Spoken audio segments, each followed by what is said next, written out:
because I mean, just start. We'll talk Start. about it. Like Yeah. I have a I'm just nuanced gonna. take. I don't I'm want to not bury the like lead, but this is one of the worst movies I think I've ever seen. Like, I hate this It is. movie. okay, Oh, all all right. right, let's get started. Let's get officially started. Okay. Welcome to Movie the Podcast. That's right, Movie the Podcast. We watched a 2001 cult classic indie film that no one likes but me, Donnie Darko. The Funny how a director's movie cut. can be a cult classic that everybody hates. It's true. Well, everybody in this I, room hates it. It Wait, appears what? the critical consensus it's and fan consensus is still pretty high on it. Yeah, it's yeah, got like a 90% of Rotten Yeah, Tomatoes, which which I find I don't agree with that. baffling. I'm not saying it's a 90. it's got a it's I have eight things to say later. stars, 8 out of 10 on IMDb. That's insane. Yeah. Yeah, that is insane. People just like to feel things, you know? I think that's what it is. We'll talk about it. Yeah. Here we are. We Yeah, we're here. talk about what we watched. Yep. Okay. Donnie Darko. Like, it's Gogs will be here momentarily, probably. But if I didn't love that guy so much, because I do, I love him. He's a genuinely great person. This motherfucker has made me watch two Richard Kelly movies. One twice, because didn't we end up somehow didn't we watch We fucking watched Southland Tales twice. Yeah, we watched Southland Tales twice. Well, because there was a whole debate about all the supplemental materials required to fully enjoy it. If for those of you that no longer can access any of our old material, for those of you that don't know, Gogs was convinced that Southland Tales had deeper meaning, that if you read all the supplementary material, because Richard Kelly is that pompous that he put a full comic book series out, and then Southland Tales was like the chapters like 4, 5, and 6 to the comics 1, 2, and 3. Then he read all of those comics, and then he was like, "No, the movie's still terrible. It's still awful." Which was I forgot that we watched it as a group. I thought we did it in like our El Mariachi like non-canonical show when it was just me and you before. No, we watched it on the show. Maybe one day I'll be able to get those things back, but not today. But yeah, Richard Kelly, man, like he's right up there, like with my least favorite filmmakers like ever. Like he's like the bad Darren Aronofsky movies. Like he's just that to me. I feel like they're very similar because I can't stand him either anymore, and for a Yeah, but lot at of the least same reasons. He made a couple good movies at least. He made a few. He made a few bangers, but like I would like to. I'd like to go back and rewatch like Pi. I feel like I'd hate it now. Yeah. That was a very young man's movie, and I remember thinking, oh, like to me, like Donnie Darko. Donnie Darko was what, like 2001, 2000. Yep. It came out like 2 weeks after 9/11, which made it very unpopular in theaters with the airplane aspect of it. Oh shit! Yeah. But like the way people talked about like Donnie Darko is how I felt about like Pi and stuff like that. Because that's the other thing that you're always irritated me about, like Donnie Darko. Like, Donnie Darko is always like, well, you like David Lynch, you'll love Donnie Darko, and it's like, excuse me, like, like this is, don't ever, please. Richard Kelly's never had 2 cookies and a Coke in his life. But yeah, we watched Donnie Darko. We're gonna have a lot to talk about. Real quick before we get into the show proper, did you guys watch it off of the Plex or did you watch the Plex version? No, I watched the director's cut, the Plex version. Yeah. I watched director's cut also. Unfortunately, sometimes when I get these files from my nefarious internet trucks, they'll just, if there's a director's cut, it'll just say Donnie Darko in the year, and then I won't realize it's a director's cut until I look at the runtime. So unfortunately, I put the director's cut on here, which I think makes the movie even worse, but we'll get into that. I completely agree. Yeah. Director's cut's like 20 minutes longer. It moves around some of the songs used over some of the scenes, and it adds in all of the book stuff that isn't necessary. Like, this is one of those occasions where like clarification makes a movie less interesting. Well, yeah, 100%. Yeah. I mean, I will get into it, but yeah, I think it sucks the fun out of the movie because it literally tells you, no, this is what's happening. This is what this is. And it's like, well, and the things that are happening that are being explained are inaccessibly absurd. Yeah, yeah. We would have to be able to read the whole book to grasp it, and that doesn't sound fun. Shocked Kelly didn't write it. a science fiction movie, but it's like we're doing magic, sir. Like this is magic. Like you can't be like, oh, I want to make this. I want to, convey this as science fiction. Do And you it's just think? Do you think when Richard Kelly saw Primer, he's like, well, this is just what Donnie Darko was supposed to be? You know what I mean? Like an actually good, well-written science fiction movie. Like no, but I was thinking. So I was like, and stay with me here because it get real stupid. You know the Umbrella Academy, right? Of course. Sure. You know how the song "Never Tear Us Apart," the INXS song, is featured in that show. Yes. So I feel like Gerard Way is a big fan of the Donnie Darko director's cut because I don't think that song appears in the original cut. But like he seems like the type of person that would have like cut his like creative teeth on this movie in 2001. Yeah, the original cut has Killing Moon over the opening instead of Never Tear Us Apart. The soundtrack's fantastic, by the by. But yeah, like those are the only two places I can think of in popular media where I've heard that song. I know the Umbrella Academy one's a cover, but Paloma Faith. Yeah, it's so good. The cover might actually be better than the original, although I do like the original. Anyway, I do. I agree with you. I think the cover is better than the original. Goddamn! Finally.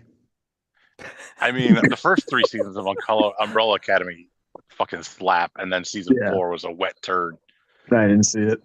Yeah, don't bother. It's better if you just let it end after 3 and just pretend the 4th one didn't happen. Have you guys ever seen that TikTok where it's like if you had to fist fight one actor for $1 million that you could beat, who would it be? The guy's like Elliot Page. I would dog walk, bro. He weighs like 70 pounds. So yeah, what did you all watch this week? Alec. I watched 4.5 things. 4.5 things. That's two of them. 2.5 things. 2 of them are an original and a sequel, so Super Troopers and Super Troopers 2. Okay. Nice. They're both a lot of fun. Super Troopers 2 is not as fun as the first one, but it's still pretty good. My biggest problem with those guys is they don't know how to just stay cut. Yeah, they definitely and they don't know how to cut stuff out of their movies. Like they want to keep everything in. Riffing was a real problem for comedy of that era. Oh yeah. Yeah. But I've talked about those 2 plenty. I watched the new Naked Gun. Oh, how is that? Movie. It is not that great. It has its moments, but it's just like I don't know, and it's surprising because it's I think either written or directed by Akiva Schaffer, maybe both. I thought it was Ari Sharif directed it, that comedian. Could be wrong. Maybe I'm wrong, but I definitely saw Lonely Island on the production. I mean, they're funny. Yeah, and that's what I really expected. Really expected to be like. I love everything literally every song they made, every movie they've done. Yeah, it was directed by Akiva Schaffer. Oh, okay. Are people leaning too hard into Liam Neeson being funny because we've seen him kind of be funny like on extras or something? It's like, oh, he's a great comedian, and it's like, well, maybe not. Everybody listened to the podcast and how I love that goddamn scene in Life's Too Short. That is like the funny as fuck. That is the funniest scene. I have AIDS. He's like, I think Liam Neeson's funny when you don't expect him to be funny. Right. And the problem with this is like Leslie Nielsen as an actor was capable of carrying Naked Gun movies because he could play straight and goofy at the same time really easily. And I don't think Liam Neeson does that, has that on-off switch. Well, the other thing too is like, and I could be wrong because wasn't Leslie Nielsen like exclusively a dramatic actor until Airplane? He was like a pulp sci-fi actor in the 50s. Like he was in Forbidden Planet and a bunch of other stuff where he was just like one of the early Poseidon Adventure things, I think. Well, the other thing about this sequel I distinctly remember seeing him in like Airplane and the Naked Gun movies, and then at some point seeing him in maybe it was Poseidon Adventure or something like that, and being like, why isn't he being funny? Because I was still like 12. How come this movie's not hilarious? I always think of what was the one where he did like the Godfather parody where it's like Jay Moore and I want to say it's Jenny McCarthy, but I could be wrong. What is it? Where he comes up with a baby. It might just be called like Mafia. Yeah, I think it is called Mafia. With an exclamation point. Dude, he comes up with that baby to the girl. And she's like, "Oh, it's a cute baby." He's like, "Yeah, it's yours." But the thing with this Naked Gun sequel, I was kind of like excited for because, like, I don't know, we haven't had one of those like absurdist comedies in a long time. And the last thing that we had that was kind of close was that like scary movie, epic movie, blah blah blah, parody movie. And those were all I don't really know. bad. What about Scary like Pop movies. Star? Yeah, I mean, yeah, No. but It's not as absurd. It's not like I'm talking like what Just was the like one with slapstick gag what comedies. what was the one with Charlie Sheen that was like Hot Oh, Shots. yeah, Hot Hot Shots Shots, Part like 2. Hot Shots. What about There was Hot like Rod? the one Loaded Weapon. Remember that? Oh yeah, yeah. Oh We Danny yeah. reviewed it. Leo's. Yeah, With like the real. I'm talking like the real dumb, you're like talking about goofy. like a straight up like slapstick gag comedy. Yeah, you don't have those anymore. So it's like, okay, well, it might be fun to like revisit that kind of comedy style, but I guess not. Yeah. I mean, it had its moments. Like there are parts that are funny. Yeah. Like there's a scene close to the beginning where they're all in like the police headquarters, Mm-hmm. and like all their dad's pictures are on the wall because they're Yeah, all yeah. just kids. And then it gets to OJ's son, and he just looks at the camera. He's like, "Nah, we're Yeah, not doing yeah. that." They showed that in the trailer. They ruined Yeah, a like great there's joke. moments that are funny. CH is her name CH Pounder. Oh, CCH she's CCH Pounder. Pounder. She's the like chief, and she's fucking great. Like every scene she's in I can't. with her just like screaming. I always think of Fucking that Dennis, Dennis yeah. doing his impression of her. It's It's so perfect. good. Yeah, Alec, and it's isn't like dead on. isn't that guy that we like who Sean said he knew or something? Isn't he like Drebin's partner in this? I can't think of his fucking name. He was The on guy, Paul yes. Walter Hauser. Yeah, I love that guy. I don't know him. My girlfriend knows him. Yeah, well, that's close enough. That guy rocks. I love I mean, that you guy. know your girlfriend, so you know Yeah, him by 2 degrees. Also, I feel like I don't really, honestly. also, but like, shout out to that guy because I saw a tweet that he posted where he's talking about how the WWE is like greedy and horrible because like people are poorer than ever and WWE just keeps increasing every kind of price that they can and they're disgusting. I was like, yeah, amen, brother. He like loves wrestling. He does like is independent wrestling stuff. He's the champion in some indie league right now. So yeah, I mean, what like a decent actor he's turned out to be. I remember seeing him years ago. I was like, he's just terrible. Yeah, he's great. But he's really turned a corner. Is he the guy in Zack and Miri, the Hawk and Chuck at football? Is that the same guy or is that somebody else? Is that him? I don't have to rewatch that movie. It's been a long time. He is the juggalo. He's the juggalo that Charlie takes under his wing in the when Charlie's the janitor at the high school. He's also in one of my favorite sketches on I Think You Should Leave. He's the Danny Taco or Jamie Taco stealing all my lines. I love that. sketch. Yeah. When we were in Vegas this week, I like to call it lost wages. Nice. We took Stacy's 5-year-old niece to see a movie called Gabby's Dollhouse. Whoa. And that was a blast. Was it about trans girls? What is Gabby's Dollhouse? It's a movie about a little teenage girl who has little friends who are animated cats, and then she turns animated and parties with them. I like that. Cool.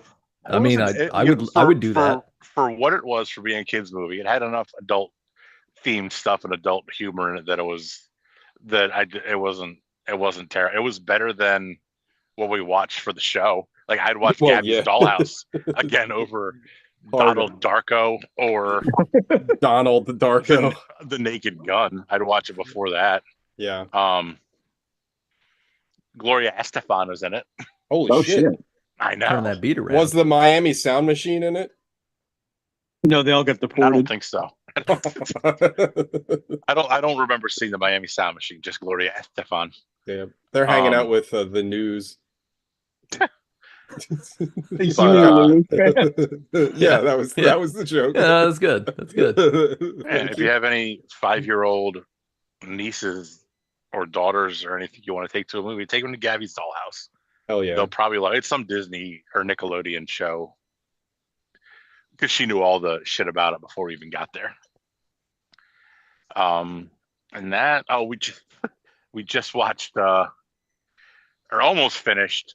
We watched the first 3 hours of Major League 3 Back to the Minors. Why? But I missed the last little bit of it. That movie is so long.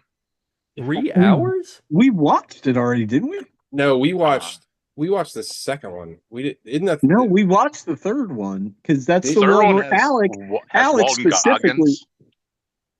Yeah, because Alec made the joke about how they had the television inside of a tree or something in that fucking like meeting room. I don't remember It's that like at the all. twins, right? Yeah, I don't remember. Yeah. I don't know. We've watched a lot of movies. Yeah, yeah. But Walton Goggins, Scott Bakula, it brings back all your favorite players from Major League. If you not including Rick except for Vaughn Charlie Sheen or and yeah. Omar Epps or Wesley Snipes or Tom Berenger, but you get Tanaka and Rube. you get Rube and you get Pedro Serrano.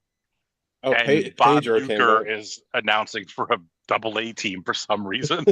He got demoted too. Yeah, he got sent back down to the minors. See, it'd be funny if they made some kind of line like he got like busted for like cocaine, and they're like, "All right, well, you have to do the AAA affiliate now or something."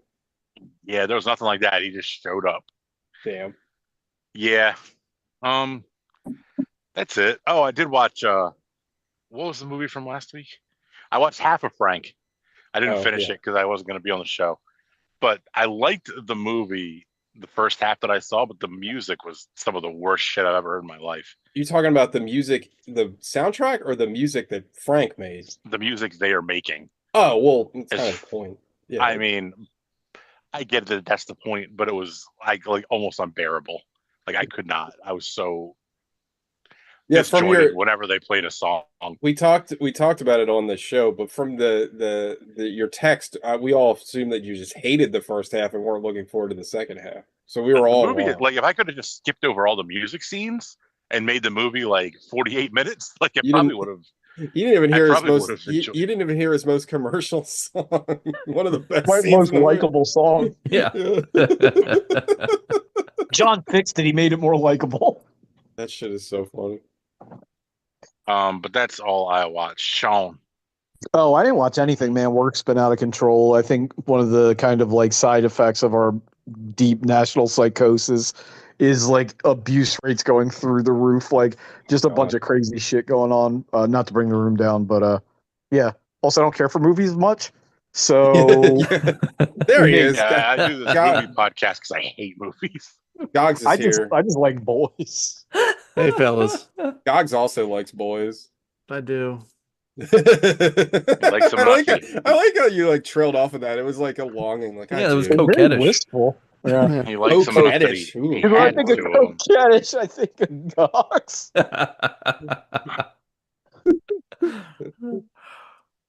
Nate, what'd you watch? Oh yeah, I watched four things. Oh my god, four things! Jesus Christ! I watched 1970s Wanda, which is a Barbara Loden movie. Wanda.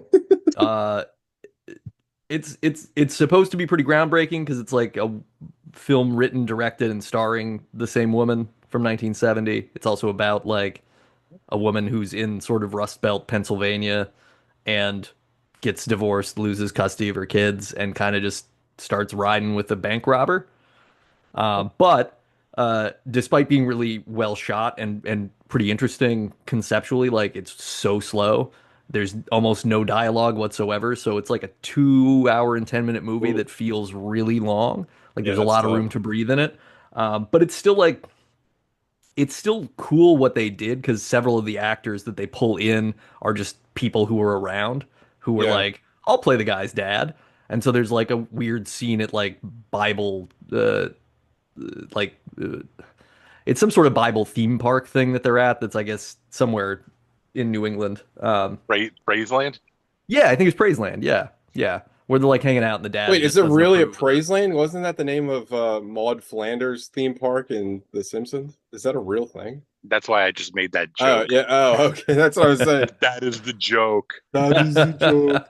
But yeah, it's I recommend it for cinephiles to check out because it is significant culturally. Like it's well done.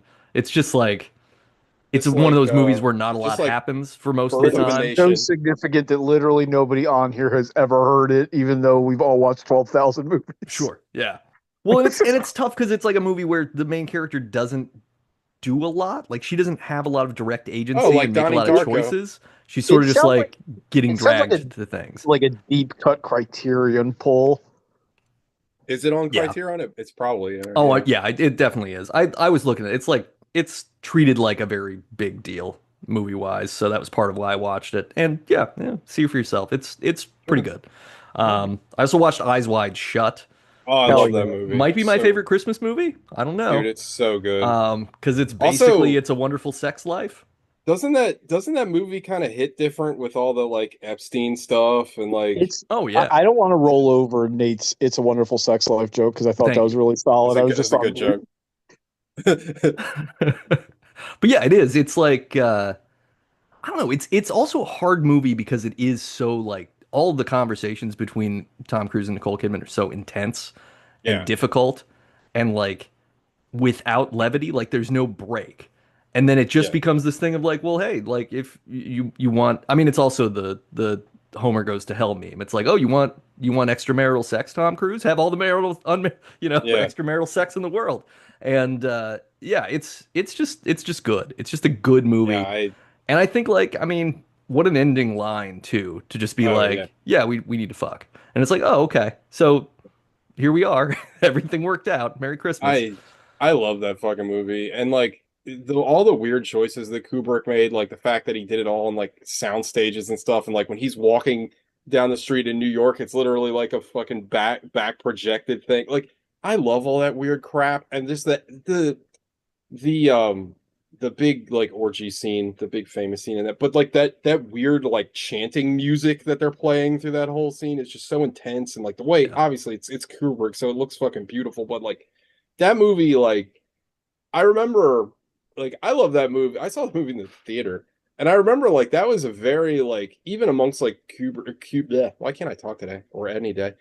Even amongst Kubrick fans, like that is like a very kind of polarizing movie, but like I think it's one of his best. Like I think that movie, and again, like I watch, it's probably fresh in my mind. Sean probably watched it because me and him have the exact same YouTube watch list. But there was somebody that did like a breakdown, and they were comparing it to like a lot of the stuff now with like all the fucking child sex rings and shit that's in the news, and like maybe he knew about a lot of that shit because there's a lot of weird parallels between like you watch that movie and these secret societies and you're like, well, he was in Hollywood for 50 years, like maybe he knew We something. also like I did see the video you're talking about. We also live in like a post satire world. Like Sure. we're like so far beyond irony that like Yeah. even some of the shit in Donnie Darko that's kind of like contemporary. It's like everything seems quaint now, no matter how like Yeah. transgressive it was prior. Very true. I Yeah, also that's a watched one more thing 1999. Oh, go ahead. before you move on. That Yeah. is another we've talked about this with several movies, but most notably Cruisin', where you'll never really get to see the full version of Cruisin'. We'll never see the full version of Eyes Wide Shut because there was like a half an hour longer cut that I Yeah. don't think ever even made it to print. That like I think like can audiences maybe saw, but like there's never been like a proper release of it, and there's debate whether or not like the negatives still exist. And that's just one of those things that's a shame because whenever you see something great like that, it's like I want to see like the full version. Yeah, and I would wonder if, and who knows, because I mean Kubrick is interesting with this stuff, but like, is that longer cut? Does that longer cut have more of Nicole Kidman doing something? Because it's Yeah, very she's interesting how she's very important in the first 45 minutes, and then yeah, she completely disappears until the end. she's She gone. becomes Yeah. just an object of fantasy, which is also steering into the themes of the film. But it's just interesting to have somebody of that name and be like, nope, they're not even going to talk again. It's just he's gonna have his after hours wandering Oh around New yeah, York situation, and we're just gonna get back to this. yeah, agreed. Sorry, Uh, continue. yeah. So I also watched End of Days, the Arnold Oh, Schwarzenegger apocalypse versus I Gabriel I Byrne as the devil movie. I think we watched that on the show Yeah, too. that Yeah. is a underrated film, I It's think. it's it's fun. It's a fun Yeah. movie. Like it's not. Gabriel Byrne makes people explode like Yes. And then regularly. he His kind of he exploded can light his in piss on fire like immediately. It's Hereditary. kind of wild. Yeah, like he's Yeah. It's basically like a True Lies, but with the Catholic Church situation too, because Kevin Pollak's kind of in the Tom Arnold sort of role. I don't know. I thought it was fun. I don't think it's the best Schwarzenegger movie. I don't think it's maybe the best no. action movie or anything, I but think like, I think it's the best Schwarzenegger movie of that run of like, Eraser and that and whatever else was going on at the same time. Because it's a massive there swing. was a real experimental point in Arnie's career where he was just like, yeah, fine, I'll do it, and then it was just dumb shit. Arnie made that movie with Grinder and Nick. What was that movie, Sean? Nick. Oh god, it was based on the 10 Little Indians. What the fuck was that movie called? Nick. Grinder. Grinder. What was that? Oh yeah, fucking. Can't think of the name of that. I don't know if this is a hot take, but I find Kevin Pollak like obnoxious and repellent. I don't know if it's a retroactive thing. I love Kevin just Pollak. Like I don't know, like he just bugs the shit out of me. More like Kevin Polyp, huh? I feel like Kevin Gotta Pollak get that is like. removed. Yeah, Thank you. I feel like Kevin Pollak is like the low budget snarky answer to a Stanley Tucci. Like Stanley Tucci could probably do anything Kevin Pollak did with a little more class. But I like a Kevin Pollak. What if Stanley Tucci transitioned and he had a Stanley Coochie? Hey yo. I do miss movies that were like this though, where it was like, hey, isn't Catholicism crazy? Let's make it just metal. be secretly magical. Like, bring that back. I want more movies that make Christianity into the sort of high fantasy joke that it is, because that's more fun. Yeah, that'd be like fun. I'd be the only person on earth that liked that Paul Bettany and Legion. Oh yeah, Legion. yeah. I liked that movie. Wait, which one are we talking about? Priest or Legion? Legion. Legion, Okay. yeah. Legion. Not Priest. Priest is a different movie with the same tones, I think. Like the same story. Same cast. So this was right Also- on the beginning of Arnold's so it was Batman and Robin 2 years prior. So he's Mr. Freezing it, end of days. Then he's got 6 Day Collateral Damage. Six Day, that's the one I was trying to Six think. Day is like good. a- I like that movie. that's I like think a that side- was fun. That's like That's the cloning movie. Yeah. We watched that on the We- show too. We did. Yeah. Mhm. It was Yeah. for Schwartz in November or whatever. No, you got it. I think that was And then we got T3 coming in like 4 years later, which we also watched. God, we watched a lot of Like Arnold movies. a month ago. Yeah. Also, just pro tip: don't Google grinder neck by itself. And also, don't. I guess the only time I type grinder is in reference to the Mike Johnson app, so I spelled it thusly. Sure, that's why you spelled it that way. Okay. Last thing I watched is 2016's The Love Witch. Oh, I love that movie. Yeah, I mean, I Yeah. think it's like a half It's an hour fun. too slow. Yeah, I Like agree there's a with that. lot they're putting a lot of breathing room in all the scenes to capture like the 60s style. It's that, yeah. I mean, it's one of those things where it's slavish to what it's like homaging. But like, if you go watch those movies, they're all like that too. They're too slow. There's no pacing. There's a weird like suddenly there's just a Renaissance fair and people are playing music Yeah. for what feels like 25 minutes. It's a very like Yeah. 60s Italian movie. But like, I love it. Also, that Hey, how about some pizza? Exactly. Hey. Also, the lead actress is like incredibly attractive. Yeah. I mean, it's just, and it's also, it's like, it's really well done. Like, as far as like the exercise of capturing that aesthetic and doing the vibe the whole time, it's great. Yeah. It's kind of interesting as like a commentary on love and stuff. And it's cool that it's sort of like, well, no, she's just obsessed to this extent that like, I don't know. It's kind of a bummer of a movie at the end because it's like, oh, cool. So you're just gonna live with the fantasy idea of this, and I thought it was pretty interesting. So yeah, that's what I watched. Don't say love and stuff, Nate. Just say love. Gogs, what did you watch? Sabotage is the name of the grinder. Sabotage. That's it. Grinder neck monster sugar and pyro. At one point, a guy's house gets put on a train track, and that's how he died. Yeah. I'm not even kidding. Did you guys know that? Wait a minute. Arnold Schwarzenegger has a credit in the 1992 TV movie about Abraham Lincoln. Holy shit. Huh. 4 years Famous ago. actors and actresses read testimonies from people close to Lincoln about him and his actions during the Civil War. Wow. And fucking, they got Arnold in that mix. I can't imagine. The great emancipator. Dearest Clementine, I am writing you at a like I can't even imagine. Yes, yes, Did you know? Mary. Let's go see a show. This will be fun. Come Dude, with they- me if you want to sieve. They should have gotten the T1000 to be John Wilkes Booth. Oh, Hey, Nate or Alec, were either of you aware that CC Sabathia is in no way Latin? Like he has no Hispanic blood whatsoever. He is just black. This blew my Nope. mind. I think I read that recently, but I didn't know it until then. No. Yeah, that blew my fucking mind I when Sean was told me that. horrified. Well, because like I'm used to it I thought now. he was 'cause I've heard him Dominican. talk. He's not Dominican. He's like, No, he's just black. Just black. Just regular ass black. What does the 'Cause, like- CC stand for?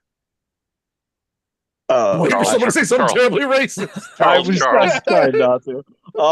No, I thought he was gonna have a the fucking like Yoel Right. Romero accent. but Oh, no, like a fucking baseball's been very, very good to me. no sort of for gay situation. Jesus. No Yeah, for gay Jesus. No for gay Jesus. No for gay Jesus. End of Days has CCH Pounder in it also, though. I Hell forgot. yeah. I wanted Hell to yeah. mention that when Alec brought up. Damn it, Dutch. I wish I could. Well, our mission team I'm running for the CIA. That's such a. I don't know how he did that.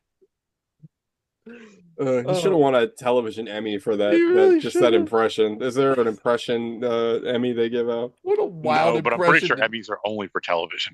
Yeah. Well, yeah, but that was talking about It's Always Sunny. You Dennis. said a television Emmy. Yeah. Oh, I All see. Emmys are TV. All Emmys Fair. are television Emmys. Yeah.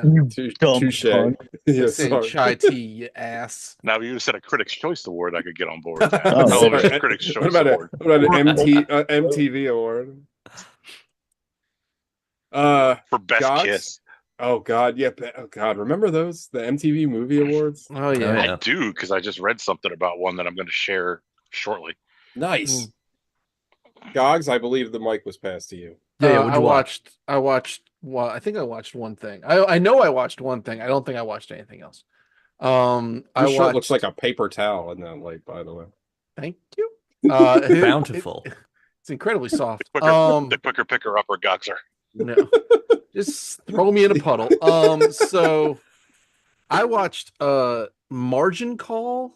What the Which is fuck like- is that? It's like Is the that a sass- stock it's- movie? it's the sassy sister film to The Big Short. Like, it's like a Yikes. it's like a joyless exploration of how awful financial institutions are within like a Fun. in like a kind of a bonkers cast. Like it's got fan favorite, show favorite Kevin Spacey. It's got Hold on. we reference him a lot. It's got Jeremy Irons, Demi Moore, Zachary Quinto. Tucci's in it. Tucci is in it, as is Priest Legion or whatever his name is. Paul I was going Bettany. to say Paul Bettany. I keep seeing clips of this movie on That's TikTok. why I watched it. It keeps showing up in my social media feeds, and I was like, "What is all the fuss about?" And turns out, not a lot. Not worth the time to watch it. I don't. Was it directed by Adam McKay to tell you how shitty it is, even though you've just seen a movie about how shitty it is? No, the Adam McKay version was better, because that was done with some sort of levity and like I don't know. It was fun to watch both of those movies in relatively short order because the Adam McKay version is so much better. Like it's so much better, and like the fun he had with it, even though he was tackling a subject that was awful, and like he was still able to like get across the point like this is terrible. People, it's better directed. There's better performances. There's good performances in this, but at the end of the day, you're just kind of like, all right, like Yeah. It's not like, as much fun as Boiler Room then. No, it's nowhere near as much fun as Boiler Room. You love Boiler Room. I fucking love Boiler I know Room. you do. Boiler Room. Is that the Vin Diesel? It is. That's the Jordan Giovanni Belfort. Ribisi. That's the Jordan Belfort like memoir book. Before, Is it really? Yeah, Oh, I like, it's didn't like, know that. Well, it's like based. Or I'm sorry, it's based on. So you have Wolf of Wall Street, which is the actual Jordan Belfort memoir, but like the Boiler Room was based on his like experiences. He was like a consultant writer on Boiler Room.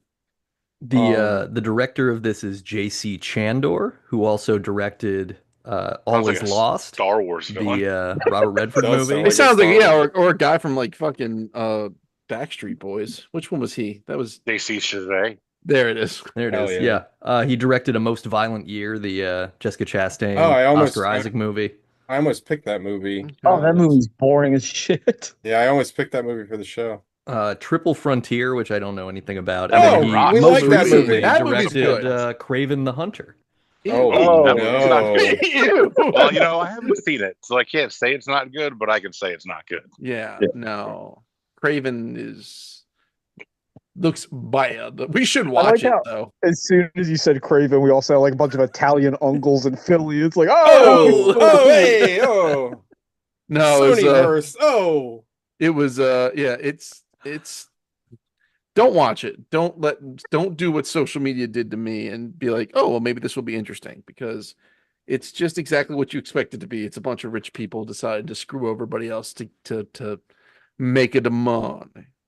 And Making them up. and that's and without and like and it's done it's remorseless and like there's no just I don't know. It's just like, I don't want to be labeled a terroristic podcast, but if you liked capitalism before seeing that movie, you might think twice after seeing that. Yeah, for real.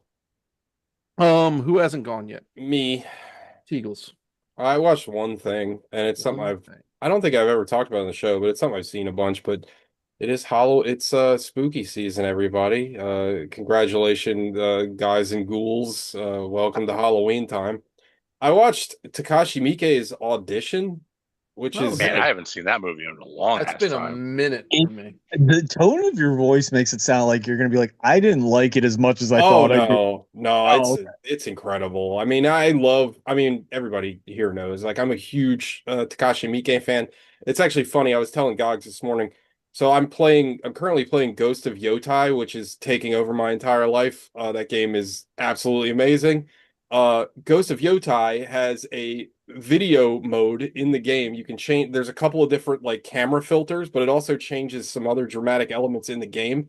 So they have a Kurosawa mode, which makes everything like black and white, and you have a longer field of vision, so it like pans out. They have a Miike mode, so it makes everything more bloody and more muddy. So it's trying to like replicate the look just look of like 13 Assassins. exactly. It's awesome. So I was literally playing in Miike mode. And I was like, you know what? Let me pop on a Takashi Miike film. Man, Audition is so good. It's it's like I love Takashi Miike for a lot of reasons because like his movies just he's done like every kind of movie. But a lot of times I think what people always gravitate to is like his weirder stuff, and he always adds like some weird goofy element to any movie he puts in. But like Audition doesn't really have any of that. Like it's just a fucking like it's a great premise and it's really well acted. And then the actress that plays the killer is so well done, like so like kind of underscored, and it's just perfect. And I love the kind of how that movie crescendos, and by the time it gets to the end, you're like, holy shit. Like it's brutal, but without being like, I don't know, like a lot of my problems with a lot of like movies that just rely on like gore and shock. There's no like storyline. And this movie like builds to its violent crescendo so well. And I don't know, it's a fucking masterpiece. It's a fantastic movie. Probably not my favorite Miike, but like probably it's one of those weird like Watchmen Dark Knight situations where like it's probably his best movie. It's just not my favorite of his, but I love it. No, his best movie's Dead or Alive. What No, what was that? no, Dead or Alive 3, where the main characters come back as angels to I fight didn't each see other. that. I didn't Oh, realize there's a third one. oh, it's fucking insane. I mean, Dead or Alive has the greatest ending in film history, but I that, know you mention this quote all the time, but I think it's important every time you talk oh, I about that love it. guy. What would you do with $20 million? And he's like, I'd make 20 movies. Yeah. I mean, the guy literally used to make like 3 movies at a time. Like he's a fucking lunatic. Like he like you know how like I mean it's very popular for like film nerds to like go through an entire like director's filmography. I mean that is like basically impossible with Takashi Miike. The guy has like 260 fucking movie credits. Like there's no Like, way you're yeah, that era of Japanese weirdos, I think we gotta like Oh, really so like great. treasure between him and fucking like Kojima and Suda 51 and all Oh those yeah. guys like that are contemporary to each other. Also, real quick before we get into this shitty movie Nate likes, what what was that Soska Sisters movie that was kind of like a bad remake of Audition? Do you remember? Like it was like Mary? You talking about something Mary? like that. Yeah, yeah, Yeah. yeah. Yeah, I didn't hate that movie. I mean, it's like all the Sasuke sister movies, like there's parts of it that I like, but like overall it's not very good, but I still kind of liked it. But yeah, I think you're talking about Mary. I Yeah. think it was called Mary. American Mary. Yes, that's American right. Mary. Yeah, Mm. yeah, Yeah. yeah. But yeah, Apparently, he's making Bad Lieutenant Tokyo. yes, which Hell I'm yeah. so and I'm in for that 100%. He's Charlie gonna have XCX. Harvey Keitel or Nick Cage. No, it's taking place in I believe the lead is I want to say Beat Takashi, but I could be I wrong. want it to be the both of them. I want them to be on vacation in Tokyo. It should be Charlie XCX Tony Long. is producing it. Tony Lung is the lead. Oh, that's No, it fantastic. should be. It's Oh not. yeah. Wow. It looks like it's Shun Oguri. Oh, that's if you saw him, you'd know him. He's in a lot of Japanese And Lily movies. James is in it also. Is that Yeah. Ken from Meow. Mortal Kombat? No. No, honestly, I think maybe a hot take, or I know nobody cares, but I think First Love might be his best movie. it's I so really like that good. movie a lot. Yeah, that movie's fantastic. That's kind of underrated. I mean, that's one of his newer movies. That came out Yeah. like 4 or 5 years ago. That movie's Yeah. great. I remember when that movie came out. It was in my like top 10 that year, and I just didn't hear a lot of people talking about it. I was like shocked. I was like, this movie is fantastic. What's the one with the frog god? Yakuza Apocalypse. Yakuza Apocalypse. I love that fucking movie. Yeah. Where the guy takes off the frog suit and he's got another frog suit under his frog suit.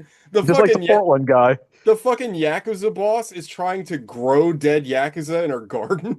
Yeah. that Oh movie- yeah, I remember that one. That movie's fucking insane.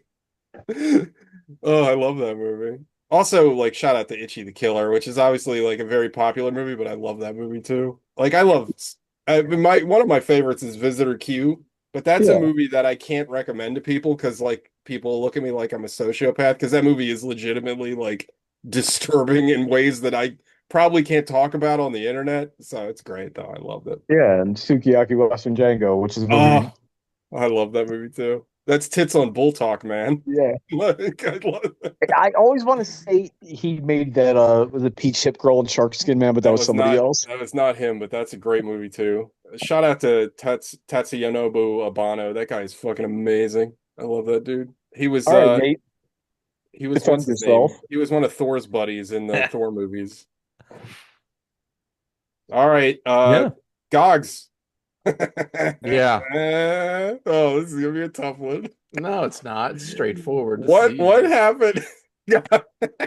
I'm This so is glad no you're here. problem.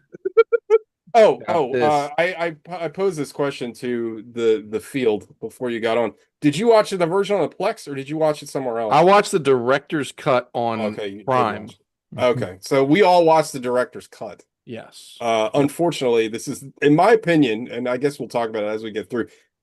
As much as I hated the original cut, I feel like this cut makes the movie worse. Does Like, does the director's cut was the book stuff in the OG cut like Not No. as It's much. not pasted Yeah. onto the movie. Yeah. Before Was you get into Was the book your- stuff in it at all, Nate? I don't Just think just they the fact that the reference book it. existed, but Yeah. they He didn't never- they the didn't do the page- No. title the Oh, splash God. page screens, yeah. no, Because all that just is tedious. they Warrior Special Editioned it. But real Yeah. quick, before you get into this synopsis, which I'm sure is going to be bonkers, the question I have for everybody is: does Richard Kelly know that everybody, to include Donnie in this movie, is insufferable?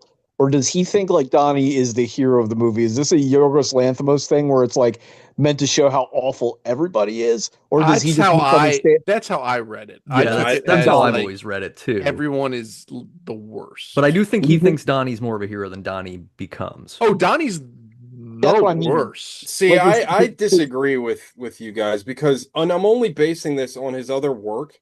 Like, go look at Southland. I don't think this guy understands tonality at all, and I don't know. His writing is so bad. I don't know Well, it's- what his intentions are. You know, I've written a little bit of fiction. Nate's written a bit more. Like it's Both of you are very good writers, so I just gonna put it out there. Oh, well, hey, Nate thanks. is like I'm a hack, but I get by. But the thing Nah, is, shut up. I hate that. Don't do that shit. You're both very um, good. I've read both your books. I hate reading. Now I'm You have a gay. better you wrote a much better time travel story than what we just watched. Yeah, I love Very that true. book. so like, so there's situations where like an author has an intention that the audience doesn't Oh, understand, go to right? So spaceboy.com, everybody. yeah, Yeah. yeah, it's so like Fight Club, right? Like why can't I think of the other Bret Easton Ellis? Why can't I think of his name? Palahniuk. Chuck Palahniuk. Yeah. He goes, he writes this character that everybody like projects onto and misunderstands to the point where he has to make like a sequel to explicitly explain that you're not supposed to like him. That's terrible. But like I can't think of a lot of situations in which the person who's writing the character doesn't understand the character that they're writing. Like I I guess we'll talk about it, but it's just like his like when J.D. Salinger wrote Catcher in the Rye, right? Like he knows that Holden Caulfield's like a little kid, and he thinks as a little kid does. And like while he has like I guess somewhat heroic and sweet moments in the book, I think the author and the audience is to understand that like Holden Caulfield's not somebody to emulate unless you want to shoot Reagan. But like Yeah. I don't think Based. Richard thanks. I don't think Richard Kelly understands that Donnie is just as obnoxious as everybody else in this movie. I think but that's part of the problem with the director's cut too that we can get into. But yeah, Okay. there's a lot All of right, work guys. done in the added footage. Everyone's pretty insufferable. The whole movie feels amateurish. We didn't get and, Alex thought like, real quick. My Alex, thought about what? The thing we were just talking about for 3 minutes straight. About Holden Caulfield? about Yeah. about whether Alec, like how did you feel about Catcher in the Rye? It was all right. It was okay. do you think It was do you, fine. do you think Richard Kelly realized how insufferable Jonathan Darko is? I don't know that Richard Kelly knows how insufferable he is. Hey, that's a great answer. Okay. But no, I would say no. I think he thinks he's, I don't know, like cute-ish. Yes, But it no, just- that's he's exactly. I Alec, think he you hit treats the him like nail- he's misunderstood. Alec, you hit the nail right on the head because I think he thinks all this dialogue and like the way he writes stuff is kind of like this kind of kitschy, like, isn't this like kind of, you know what I mean? It's kind of like, he's like Before I say anything else about this movie, Nate, how much do you like this movie? I mean, we'll talk about it. It's not going to break my heart. I get Okay. it. I know Because this is I a liked- smart movie for idiots. Like, this movie is like I liked this the least, and this was probably I'm gonna guess like the sixth time I'd seen this. I liked it the least of the times I'd watched it. So I it feel clearly like becomes worse with maturity. I feel like can you guys hear me? Or no? yes, yes. yeah, I Okay. can hear you. I It's fine. feel like Richard Kelly's like Diablo Cody for boys, like and Oh, now we can't hear You you. muted. What happened? He muted now you himself. muted yourself. I said the CIA I think, got him. Yeah, Richard. Yeah, right. They finally got to me. Richard Kelly's like a Diablo Cody, like the way he writes, and I don't care for it. Yeah, I agree. It's no, wild to totally. name It your is. kid It is Diablo. of its. It is so couched in the specific era of like They everybody's really like the game. too smart for their own good that it doesn't work. Like it was. We I don't lost know. guys. He said, you know what?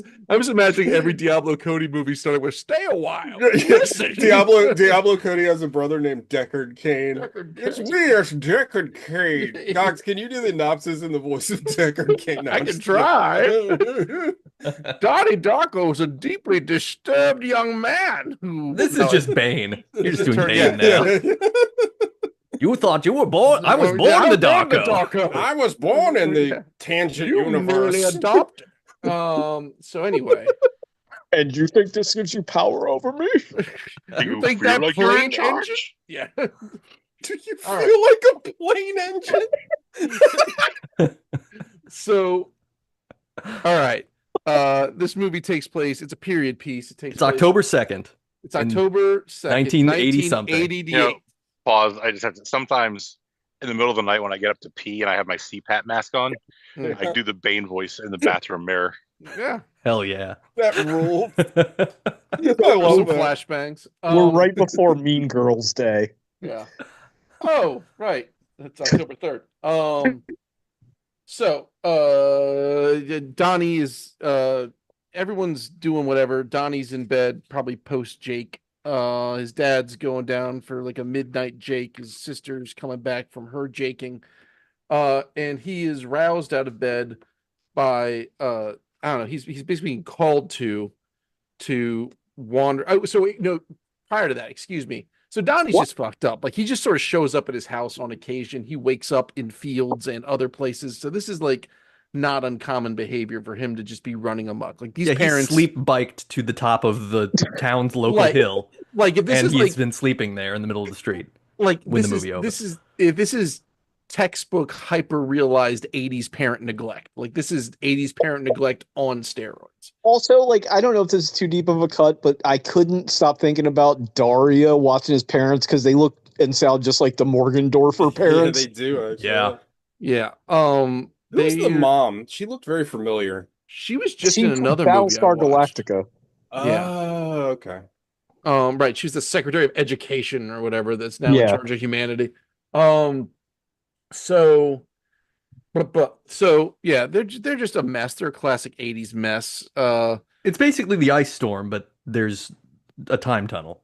Right. Whatever that means. Jake Gyllenhaal's sister's getting into Harvard, but she's taking a gap year to get gap filled. Yeah, so yeah, it was there and I fumbled it. So he's voting for Dukakis. She's voting for Dukakis. He drove a tank through Boston, but Bush is their guy because they are upper middle class 80s whites. Anyway, Donnie gets roused out of bed by ghosts, ends up on a golf course, gets a rabbitman tells him that the world's going to end in 28 days or whatever, and then the next thing is probably what inspires a ton of terrible tattoos. I have an ex that has the fucking countdown on the inside of her The second I saw it, I was like, I know people have this on brutal. them. Yeah, it was bad. It's a terrible idea. It was bad. Don't do that. Right. It's a movie. So now, I have a bevy of movie tattoos, but nothing about Donnie Darko. Briefly, what Jake Gyllenhaal is doing with his face to communicate that he's edgy, like I've never seen this before, but somehow he's able to jut his forehead forward. Well, he's kind of doing the Kubrick. He's kind of doing the Kubrick stare most of the movie, right? It's just not working. Style, right? Like it's It looks like that one face Bart makes with the bomb. It's like that's what I was trying to say when I say he looked like a cartoon caveman. Yeah, he looks like he looks like an orc. You know, like orcs are always animated with like the teeth coming up from the bottom. He's got a mad underbite. I owe Nate a slight apology for last week with my Maggie Gyllenhaal slander. She was kind of cute in this movie. No, she was kind of cute. Yeah. So yeah, full on. Point to Nate. Thank you. Good. Keep putting the score log or whatever we call it. Well, this is a 4v1, so I feel bad already. So don't worry. I'm going to lose all of my points by the time I talk a little bit. I think I'm going to be a little persuasive, but we'll see what happens. All right, we'll see. I might love it when it's all said and done. Like I love Nate can just. Cox is very malleable. I am. You know what? I am an idiot. Yeah. I like Nate's. I just like Nate. I just think he's neat. Yeah. Movie podcast change potato. Your name to neat. It's the same number of letters. True. You just gotta switch them around. It's the same letters, actually. Yeah. Yeah. Just hit me with a come on. So that means the taxes. So he wakes up on the golf course to find out that Movie the podcast 85% Simpsons references. Some 20% specifically the finger thing means the taxes references. So Patrick Swayze's looming over him with another rich guy. That's not Swayze. When he wakes up on the golf course, Swayze's one of the two guys. One of the guys is Swayze? Oh, I missed that. Pardon. Also, I can't wait to talk about his fucking pointless ass character, but anyway. He's a pederast. Some of the characters in this, like, this is the same time that American Beauty comes out. People are making comments about American society in really cartoonishly transparent and flat ways, and that's what Swayze is doing. So, yeah. So anyway, because Donnie followed the ghost rabbit out into the golf course, he avoided getting a brain scan from JetBlue, which smashed through his roof and through his bedroom and did not explode his house. No one knows where this jet plane came from. Everyone, I guess, he comes home to find all this hullabaloo, and his family, I guess, Great knows word. he's not been crushed to death because he just wanders off at night. So they were Well, no, happy. I don't think they knew that at the time because when he shows up, they seem like relieved because they didn't know where he They was. did no. They didn't seem like they were not over. Well, maybe it's just bad writing and maybe it's just bad acting because they weren't like overcome with emotion. They were just like, there he is. Oh, yeah, maybe you're right. Yeah. There's our Donnie. So They should have said that. I mean, at that point, though, the government has already taken the jet engine. They've craned Right, the jet so they engine know- they out. know So it's- if there That's was true. Donnie if he had splattered been on it, they would have seen scooshed, it already. yeah, Yeah. right, Yeah, that's a fair point. right. If he would The have been worst- turned into, This they is the handed the- worst Donnie that we have in the world, and that's saying something. Wow. Shit. Agreed. Also with all the layoffs of all the what do you call it, the flight dispatchers, like we're probably getting a whole bunch of Donnie Darkers here soon. Hey, At least Air traffic air controllers. traffic controllers. At least the second worst Donnie makes me laugh occasionally. It's fair. So the FAA doesn't hand him over in a bucket, so they're like, well, he's got to be somewhere. So he shows up. I immediately think of that scene at what was that where the bucket, it was oh my god, thank you for Smoking causes coughing. Yeah. Yes. So I'm just gonna this movie Sorry, I'm sort just of gonna talk about movies I like the whole That's fine. time. I had to watch this movie in like 3 sittings, so I'm just gonna just hit the salient points. Oh, I raw dogged it. Come I to me. watched it all the way Yeah, through. God same. bless. I was very tempted. Like I felt like I really long for the days where we all sat together and watched the movie because I literally had to take my phone because I was on my phone for the first like 10 minutes of this movie and I was like, no, I can't do that. I took my phone and put it in the other room because I was like, no, Look I at can't you. be on my phone. Look I can't go. Look at the professional. I can't go in Alec mode. Can you imagine we all watch this together and we're all just like mad and look over at Nate and he's giving us the Millhouse eyebrows? Like, hey, see you guys in the car. That I signed it too. So Well, and Gogs, like the plot of this movie is very basic. well, the plot of the Most movie is of the just like, first well, hour it's- is here are all the things about the suburbs that are shitty. So Yeah. you've got So you've got two sexy teachers doing their things between physics and English. You've got Donnie and his misfit crew of private school. They're bullies. Bus riders. He rolls with bullies. Yeah, He rolls with dorks, and he Pause. yes, Did anybody go to private school on this call? absolutely No. not. I grew up. Okay. Well, I know you guys didn't. I was just more of a Nate question. No. Was your Nate went to the Did Lord your Faunt- I know classes- you guys Lord did not. Fauntleroy Just School for trying not Fancy to be Boys. a dick about it. Yeah, well, like I went, yeah, because I went to Cornwallis or whatever. No, but did your guys' classes consist of the same 7 people the entire day that you went through school? No. No, not by high I don't know. school. Like Until high school, yeah. In high school, it kind of varied. Also, I'm sure you all In high noticed. school, my fourth or whatever last semester at high school, my classes consisted of gym, Yep. algebra, typing, and then weightlifting Hell yeah, all day 2 long. gyms. That was my Nice. that was my 2 classes. But, I but, had Pretty like, much. like I don't know, like I know this is, I guess, supposed to be like hyper realistic or something with some of this dialogue, and some of it is like unlistenable. But like the bullying specifically, where it's like, "Hey, you fat chink, I hope you get molested." Like no one has ever said that. Like that is No. like It's I don't very know. It was try-hardy. awful. It's- It was it was also But I don't think his buddies are bullies. I think his buddies are just dorks and assholes. Like the actual bullies are the two like Seth Rogen. well, there's like the two guys that are legit adjacent- dangerous, and then Yeah, like, you they're can like- can be bullies that are dorks. I don't think Well, bully yeah. is. Well, I guess there's a some hierarchy. dorks are bullies. right? Yeah, Yeah. All Yeah, right, look at so- Stephen Miller.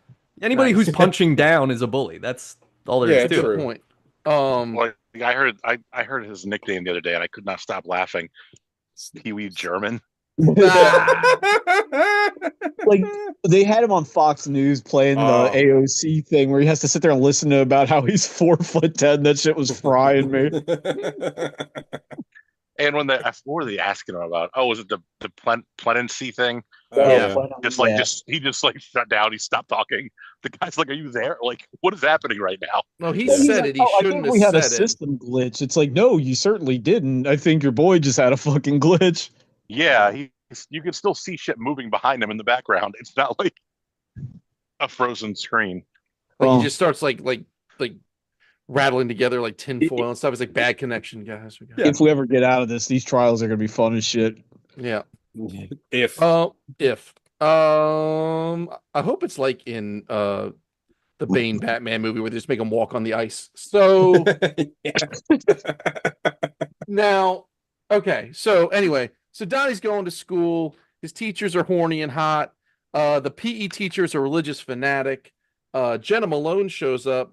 She makes googly. I like when fucking Firestarter is like sitting next to the boy you find the hottest. I did that thing from I Think You Should Leave. It's like, I don't think you could do that. It was the 80s. But yeah, it's I do want to make special mention in a movie full of just like the fucking dog shit worst performances I may have ever seen.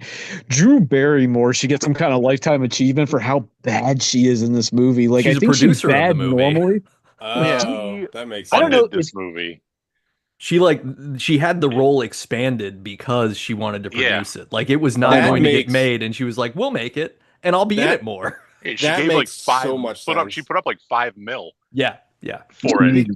yeah. Because big deal. her character, and I'm sure we'll get into this, but like, I mean, I said this to Sean, but her character specifically, like, there's no point to her character, but she's in it a ton. But Well, like, her character is there to reflect for the that movie. somehow she and Donnie and all these other people She is who are art. trying to speak truth to power are getting Yeah. pilloried.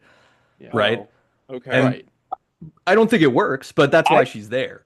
I thought she was just there because they're like, we need a Julianne Moore type, and there's no way she's gonna do this. So, like, I feel like Barrymore thought like this is gonna be my big serious break. People are gonna take me seriously, and it's just, it's like it's so bad. Like she's so bad in this. Yeah. Well, she comes off like maybe this is the first take, and it was sort of like, Yeah. okay, so you're like a cool teacher, and she's like, oh, cool teacher, great. Yeah. But then she's like the arch teacher too. Like again, her character to me just She's befuddles me. she's edgy. She comes off like she's mentally retarded. Yeah. Okay. So physics teacher, I think, is a famous doctor of TV. I don't know. Yeah, Noel Wiley. He's in the Yeah. pit. Okay. So there we go. So we get the And her. I've heard And that's her. really good. Yeah, It I've heard is great good. things too. So he's talking about wormholes and tunnels and physics and whatever. Donnie keeps getting visions because he's taking pills. Well, he's also like, If anybody would know, it's Noah Wiley because he was in those librarian movies. Oh shit. There were the Indiana Jones ripoffs. he also, I think, Nate, correct me if I'm wrong, he implies that he knows that like time travel and portals are actually real, but he can't technically share it because he'll get fired from his. Yeah, high that school line is job. confounding. Yeah, to he's me like, we gotta 'cause stop he's having like, yeah, I this can't. I could conversation. lose my job. It's like, why? Like, Why? The only thing that seems concerning here is maybe you're questioning the existence of God by saying that there's wormholes. I guess, but like, yeah, Well, it's that, like- that it's did like- not come together at all. I could It's lose like- my job by what? Why? Like, is Donnie gonna Entertaining go this tell thought the experiments? principal? Like, what? That doesn't make any sense. Like The DARPA's principal gonna was good. break through the walls and just arrest him. with their dog robot. Ooh, Axel. Oh shit, Axel! Shout out to Axel. All right, so Donnie's just meandering through whatever. He gets a vision to go flood the school and smash an axe through they have a mongrel mascot. This I don't know why Which is I took a statue with the body of a man and the face of a It's bulldog, who is And- crouching to take a shit. Apparently, It's Yeah. goofy. And I don't know why this stuck out to me, but I took like personal offense to this. Was they were I like can't wait to hear that. they were on TV pleading for public donations to fix their private school mascot. I was like, get the literal fuck out of here. Yeah, shout I out mean, to We have friends that do that on Facebook. yeah, shout out to Chris Parks. Yeah, you know what? Don't fundraise for private schools are private for a reason. Yeah. You pay your taxes, send your kid to public school. This is brought to you by the spawn of a public school teacher. Donnie's going to therapy. It seems like that's also kind of loosey goose 80s therapy that I'm kind of questioning. He floods the school. Fucking. Well, like, can we talk about his therapist power lesbo motif? Oh yeah, no, it's This like this like she's wearing a shirt that's like looks like contact paper with shoulder pads, and she has that like mid-season replacement Tasha Yar haircut. Like I don't know what's going on with her aesthetically, but it's like very hard to look at. Yeah, also, real quick, the janitor of the high school. Did you guys recognize that guy? no. He's from It's Always Sunny. He's the guy that runs the dump when they get Agent Jack Bauer, the cat. That's the same guy. I was like, oh, I hope Agent Jack Bauer shows up, but he didn't. There you go. So anyway, he's getting hypnotized and whatnot. He's almost jacks off in front of her at some point because he's horny for ladies because he's no fruit. He's sort of dating Jenna Malone, I guess, in as much as somebody on the autism spectrum can date her. The bullies are trying to stab him or stab her or stab everyone. It's like a real Butch Bowers Dairy situation. Yeah, because they're trying to find out who flooded the school. Yeah, so why they would really give a shit? Like, I don't know. Like, right. If somebody flooded my high school, I'd be like, cool. Now, like, also, like, as a man who understands how pipes work, as men on this call who understand how pipes work, just because he took an axe to like the sprinkler main, it doesn't mean they have to sit there and wait till all the water in the town runs out. No. They can like there should be a valve somewhere where you could maybe shut that two off. valves. Yeah, I mean, honestly, there should probably be like 5 or 6. Yeah, between the street and things. Yeah, you know. I would love to see where he axed it, because if he axed it on the other side of the double check, I'd be like, yeah. I mean, and as someone who's worked for the government and in like building like engineering or whatever you call it, literally every time you start working in a building that has this situation, they take you directly to where all of these shutoffs are. So somebody around there is aware of how to cut this water off, but they can't because the movie has to happen. Because the movie's got to happen, right? So, so there's questions about time travel. There's some old lady who checks a mailbox all the time. You find out she wrote a book about robots time traveling.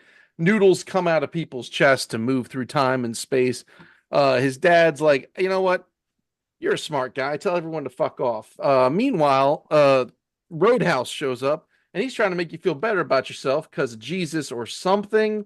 Donnie tells him off. That gets him like praised and or in trouble or loved more.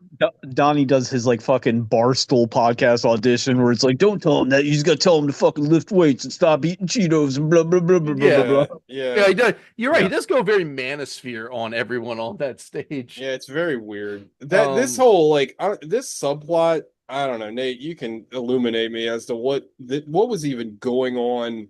Like, can you explain to me the purpose of the Patrick Swayze character at all? Because like I think it's just like self-help was the stuff that was big in the 80s, and self-help guys are shitty and it's a grift, and so we're gonna call it the grift, right? Like I feel like it's Richard Kelly having a vendetta specifically against this. But in the grand scheme of the plot, like what does that have? It doesn't move the plot at all. Like it does only because Donnie's character arc is about realizing that like other people are as important or more important than him. And so he has to react to a guy who's trying to use the idea of empathy as a commodity. Okay. Yeah, that makes sense. You have to explain that to Richard Kelly personally? Because I don't Yes, we had a call yesterday. He finally knows what his movie's about. He kind of hit it on the head. This, on more of a micro level, and Southland Tales kind of on a macro level, is less of like a plot and more of just like things that Richard Kelly finds annoying or interesting, kind of interwoven together into films of He's doing bits and skits. Yeah. Bits and skits. Okay. Okay, we met Jenna Malone. Her stepdaddy's a creep. She changed her name. You've got it's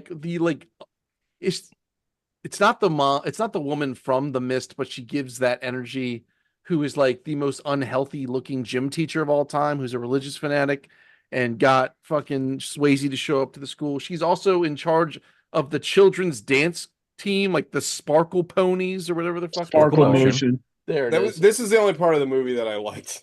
Like this, like that line where it's like you'll never be in sparkle motion or something. That shit Yeah. I did doubt hit. your dedication to Station to Sparkle Sparkle Motion. Motion. Yeah, that Also, was very funny. That I was want. the I would never ask you, but everybody else was unavailable. Yes.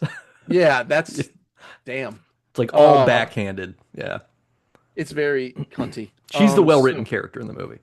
yeah, I agreed. So Donnie had found Patrick Swayze's wallet, so he found his Swayze self-help mansion, and then in the middle of the night, or no, during so Donnie goes to a movie with Jenna Malone. Meanwhile, I forget what's is it a talent Goes to show? There's see a Evil talent show. Dead Yeah, he's going to see Evil Yeah, Dead. Evil that Dead. no one is in the theater at in Also, October. Classic movie the podcast rule. Don't show a better movie in your inferior movie. I don't want to be reminded of Evil Dead when I'm watching this shit because I'm like, why can't I just be watching Evil Dead? Right. So while the girls are dancing, well, that's the highlight when Sparkle Motion, the highlight of the evening's happening. Donathan leaves Evil Dead to light Gets me every time. Swayze's house ablaze, comes back, gets a quick finger blast on Jenna Malone, then goes home and goes, huh? I didn't do it, until he gets hypnotized, almost jacks off again, and tells his fucking psychiatrist he did. He tries to stab Ghost Frank in the eye with a knife. Oh, you haven't even really some introduced point. Ghost Frank in your synopsis. Well, I mean, Ghost Frank is this like Donnie's broken psyche keeps creating this He's a bunny guy, man like, from Echo and the a Bunnymen. bunnyman, and Yeah, well, but it's isn't not in his the text of the movie. Yeah, it's at least the director's cut. He's actually like an extra dimensional being. He's Yes. not like a figment of his imagination. Yeah, he's the individual that is crossing over between the fragmented universe and the real universe. And Right. Gogs, you just As a guide. you just touched on one of the reasons why this version, the director's cut of the version, or the director's cut of the movie, which in Kelly's eyes is like the definitive version of the film, is why this movie fails, because what you just said is what a lot of people like about this movie, right? Like, I never liked this movie, but what a lot of people like about this movie is that it's open to interpretation, right? Like, the tangent universe stuff could all be in Donnie's head. There's a lot of different things that things could mean, but Richard Kelly in this version of the movie is like, no, this is what it is. This is what's happening. And that's the worst thing to do with a movie. Like, you like leave it ambiguous. But in this, it's like, no, Frank is a extra dimensional being, and like Nate just said, Well, it's he's a tangent universe. Like and literally to illuminate that point, it's word of the day for me. He puts these goddamn pages of the book on the screen, like, and To highlights, spoon-feed you, and it's yeah, like, the whole- Jesus right. Christ, man! It's like, leave some mystery to this fucking movie because it's all you got. Anyway. And Frank is also his sister's boyfriend, Yes. right? Because like, Yeah, because so- he's got the Camaro or Firebird well, I guess or whatever. he's never met, because at some point Frank takes off his mask and he doesn't like go, "Oh, you're porking my sister." So Oh shit! Okay. I have a Camaro. Am I an extra dimensional being? yeah, Also, Frank, the actor that played Frank, was in Doom Generation, which is a movie that I talked about a few weeks ago that I really love. And I saw him. I'm like, I know that guy. Another better movie than this. so Swayze's got an Epstein basement. That means that the gym teacher needs to testify upon his behalf, so she can't go with Sparkle Pony to DC or wherever they're going to have their regionals. So they ask Donnie's mom. Donnie's dad's off doing 80s business. So the kids are left home. Maggie Gyllenhaal gets into Harvard. So they're like, let's have a small party to throw an absolute Halloween rager, which then leads them. Donnie's like, oh yeah, tomorrow the world's going to end, according to my arm.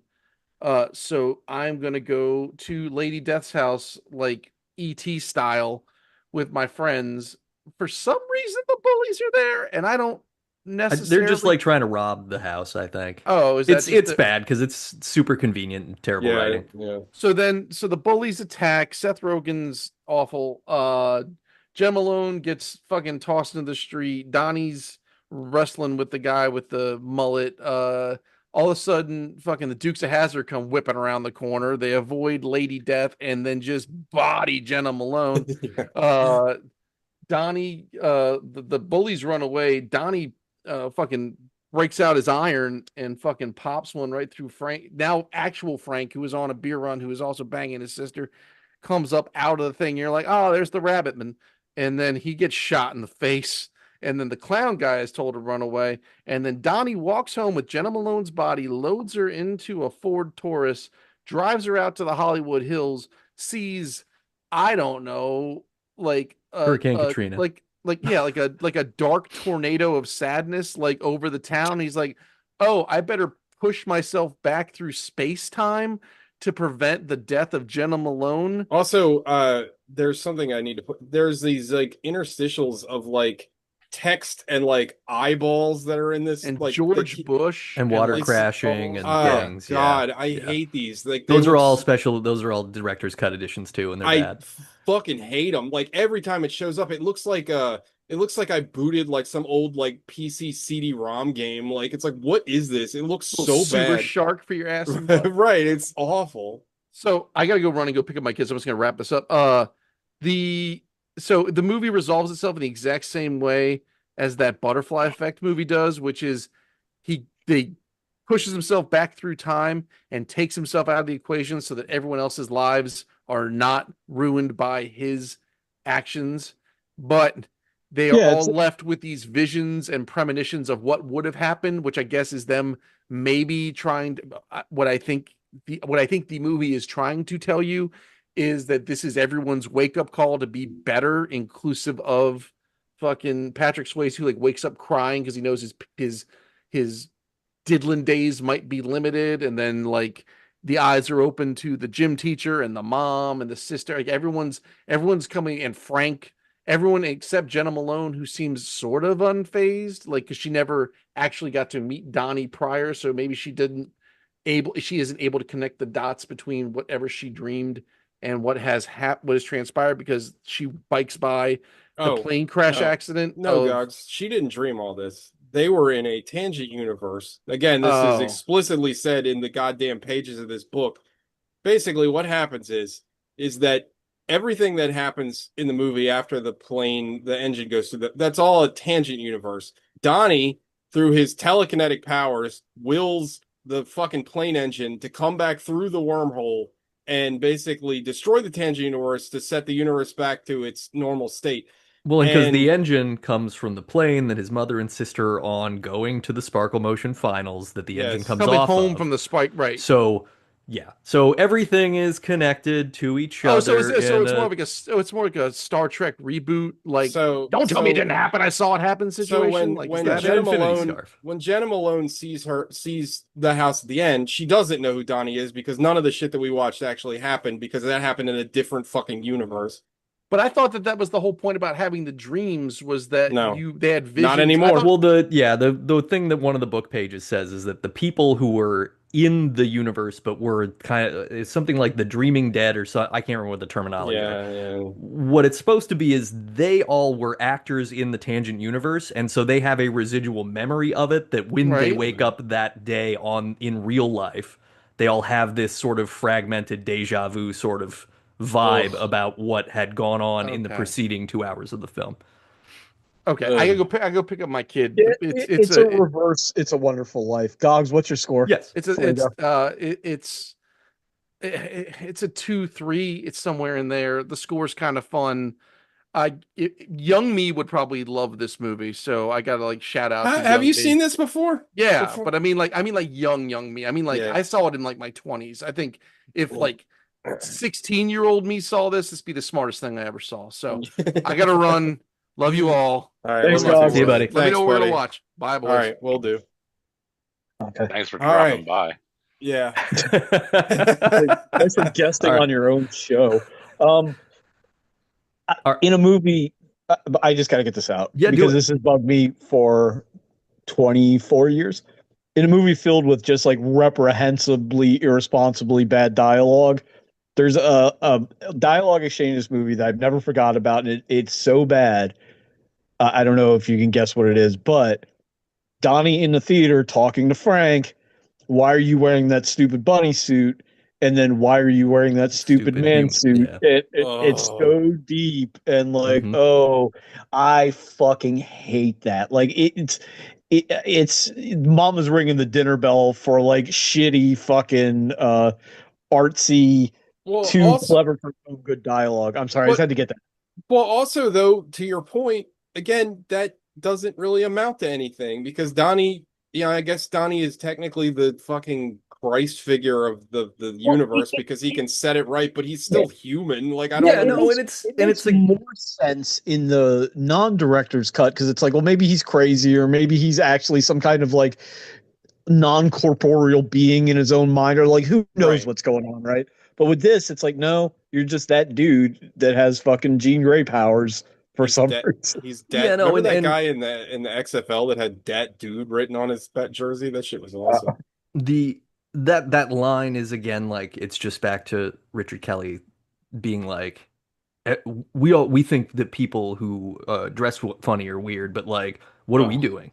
You know? yeah, That's what this movie is doing most of the time is like, hey, wait a minute, turn the mirror toward yourself. yeah. No, How fucked up are you actually? I mean Just going to literally. work and eating and dancing and having Again, opinions, you know? do you think he recognizes this problem also in Donnie, or is this just like a shameless self-insert? This is him getting shit off of his Yeah, chest. no, I think it's a shameless self-insert. Like I think the thing that's most okay, the thing that's most effective about the director's cut, I'll do this part first. They add in a couple of scenes where he's talking to his dad and his mom, where you get real emotional depth around the character. I think that's good because most of the problem with the movie is that everybody feels like they are just, you know, it's like AI generated dialogue. Yes, yeah, absolutely. These are this are what people sound like when they have one character trait total. Sure. Um, so I like that. Uh, I don't like that by creating the sci-fi thing, it takes away the other end of this, which is like you can read this movie as okay, Donnie Darko wakes up and like this is a pseudo Jacob's Ladder scenario where like he's actually probably dead, but like in his imagination, this is how everything goes for the next 28 days. So that explains why everybody's fucking asinine and stupid. Is that a 16-year-old is puppeting this entire universe in his mind, and you can kind of like go with that a little bit. Um, I don't know. I think what I still like about the movie is one, the soundtrack's really good. Soundtrack is very good. Two, it like when it has emotional beats, they are very effective. Like Jenna Malone dying is a hit, right? Like there is stuff in here that has some truth to it, like the conversation with him and his dad, the sort of like the way that the general idea of like, hey, there's a falseness to suburban American life and the things that we're doing. Like we're not doing anything that's meaningful on purpose. Everybody's bullshitting each other. I Oh think yeah, we that's all saw Blue Velvet, but that well, was better. yeah, Like, no, I don't disagree. I think those are the things about it that get me, and then outside of that, it's just that there's this sort of every scene in the movie is like a massive swing. Like nothing is like, yeah, we'll just kind of mail this scene in. It's all like, well, this one's a music video, and now this is this kind of movie, and now this is this other kind of movie.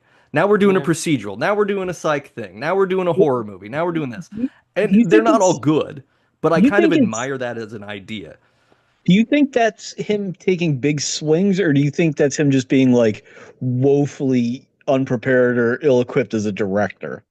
I mean, that's it could go either way, right? Like, if I view it as big swings, I can sort of give it a little benefit of the doubt. If I think about it like, oh, this guy's just full of shit, then yeah, no, the movie's terrible. Yeah, I Like, mean, yeah, to me, it's more the latter because again, maybe it's unfair, but I just look at his other work and like, I feel like Southland Tales is a movie that you could say the same thing, right? But I just think like, it's another movie that's like filled with ideas, but like, there's nothing like an idea is great, but like, there's nothing to like back it up. It's very muddled and everything yeah, is like, like you're right, it like tonality shifts around a lot, but I don't ever think it's ever cohesive. And like you can be wild and zany and do like a lot of crazy shit, but like you have to have some kind of core to go back to. Even like somebody like Jodorowsky, who's like, watch like Holy Mountain. That movie's fucking insane.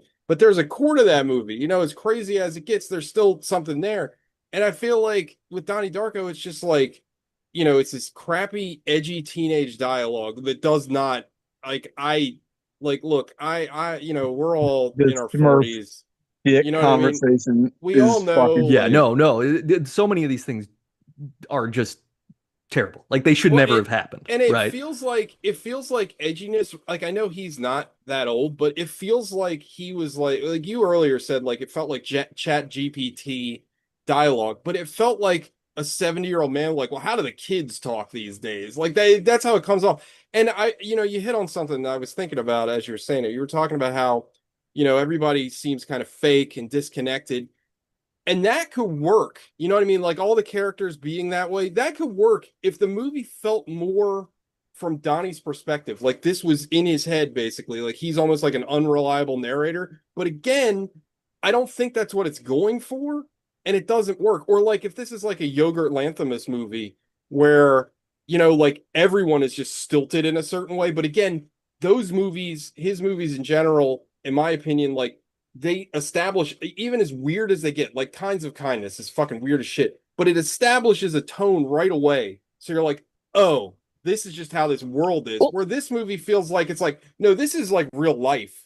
well, It you never can feels like hyper realistic. you, It feels that way because I feel like the movie kind of wants you to feel that, but I don't ever buy it, if that makes any well, sense. you can make a movie that's a commentary on how awful everybody is, and you know, to mix results like killing of a sacred deer, as you mentioned, Yogurt Lanthimos.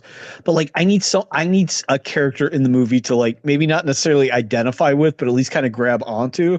And I feel like that character should probably be Jenna Malone, but I just never get there with her, and I don't Well, know if that's a function of her like coming into the story too late or not like Yeah. you Well, know, I not feel being like explored enough. the movie thinks that that's her, but I don't But it think the doesn't. movie earns it at all. No, Well, because I think that she's the emotional core of the movie, but it takes until two-thirds of the way through the movie for yeah, her to and by appear. then I'm out. You know, like in Sure, sure.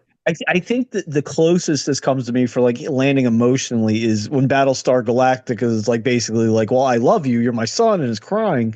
But I feel like it's before her performance, which I think is good in the moment, is like torpedoed by her Donnie Darko with his fucking big forehead going, "What's it like being a mother of somebody who's so dark and twisted?" or whatever he says. Like, you know what I mean?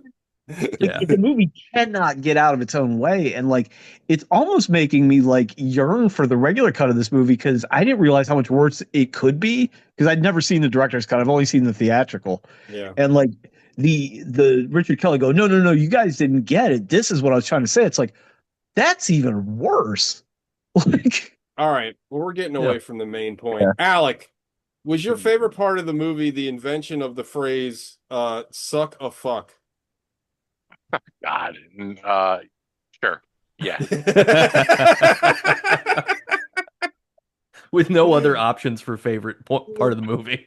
I We'll mean, I take was it. gonna say the soundtrack because I know Alec is a big '80s music guy, and the soundtrack is it's as you'll hear in my score later on. The soundtrack is great, but like going for like '80s music nostalgia is just cheap heat. Like of course, I'm gonna like that. Like those songs are great. Like all those songs are great. Like I love Echo and the Bunnymen. Like I love those But songs. I also kind of Also I also kind of incredibly. hate Go ahead. Sorry. I hate this part of it because I do love all those songs, but those songs are not like in the Used language of properly. yeah, they're not something that it's like the characters would be listening to. It's like, oh, I as the director really like these songs, so I'm gonna put them in the movie. So it's kind of like discordant to Yeah. what is going on in the movie. It's audience manipulation. It's like, Yeah, hey, Exactly. you Yeah. don't know how to feel about this movie. You like this song. Also to put a song by a band called Echo and the Bunnymen with a movie with a Bunnyman in it is a little too like Natural Born Killers, where what's his name, Tom Sizemore has demon written across his chest at one point. It's like okay, like we get it. Like it's not clever. It's like what a 15-year-old would think was clever. It's like, oh, it's got a Bunnyman, so I'm gonna put a Bunnyman song in it. Like okay, well, the movie feels like Donnie Darko, the character, wrote the screenplay. Right. Well, and I think that's why the theatrical cut is a better version of the movie. Oh, I wouldn't disagree with Because that at in all. that you can go with, okay, Donnie's a teenager. He's clearly like disturbed and dealing with some shit. And all of this can be filtered through whatever he's dealing with. And you can kind of buy that. But Yeah. when you take this thing out and you're like, oh, well, there's this lady and she's actually like, she cracked time travel. No one has ever talked about it since. She still lives in this town, which is convenient. All these things that start to feel very fairy tale, where it's like, oh, all these things are just right here. How did that Yeah. happen? It's a little convenient. Yeah, yeah. Also, Yeah. I just before we get into our scores real quick. So I always like to do this after I watch a movie I absolutely hate. I always like to watch like opinions on, especially a movie like this that people generally like hold in high regard for some reason. So I watched like a little bit of YouTube and all these like fan theory videos, and I guess this came out before the director's cut because I'm like, nope, nope, nope. Like, oh, that's a very interesting idea, but nope, nope. And I just don't understand like people make fun of David Lynch, right? Because like the fucking Eraserhead quote where he said, "Oh, you know, Eraserhead's my most spiritual film," and they're like, "You care to explain that?" And he goes, "No," and it's like, you know what? As much as people make fun of it, that's the right answer. Like, don't ruin the Well, mystique of your Yeah. fucking movie. it's like when they asked him about like, DVDs and director's commentary, and it's just he's like, I don't want to do that. The movie's a movie. Like Yeah, you Yeah. tell me. It's like Yeah, but he's and, right. Like the thing yeah. is, like I felt like this director's cut, it felt like Richard Kelly being like so excited to be like explain his like master plan that it like ruins the fucking movie. Like, because It I was like guess like the thing is like with any kind of art, right? It's like it's up to interpretation, right? The you know everything's a little different to every viewer, right? But in this, it's like he explicitly comes out and points a finger at you, go, nope, that's not what this means. That and it's like it just you guys are reeks of idiots. bad writing. Like I don't understand the desire to do something like that. It's very strange. Like, and this isn't the movie's fault. This is a personal thing with me, but like, and maybe it's because I'm out in community with people that are like not doing well. You cannot gin up sympathy for me for this fucking like spoiled rich kid. I don't care like Yeah. how like No, totally. I can't do it. You know what I mean? Like it just doesn't work for me. Yeah. All right, we've talked a lot about this movie. I gotta do this first. Five knuckle shuffle time. Nate. Um, it's a low 6 for me. Wow. Here's why. All It's not right. 5 because it's memorable. That's You're never true. going to forget about this movie. I I can't think disagree with that. I think there are ideas in this and emotional beats in this that push it away from a 4, which is where it would otherwise live for me. All right. That's where I sit. Like the thing about the movie also is I think I saw it at a time when it like hit me with kind of the redemption idea, which and I might just be a sucker for that because I agree like I don't think Donnie's a redemptive character necessarily, but I think the idea of redemption generally and like social redemption resonates with me, and that's sort of what the movie is trying to do, even if it doesn't do it very well. So, yeah, that's what I got. Yeah. Alec. Ooh. It's gonna be a 2. All right.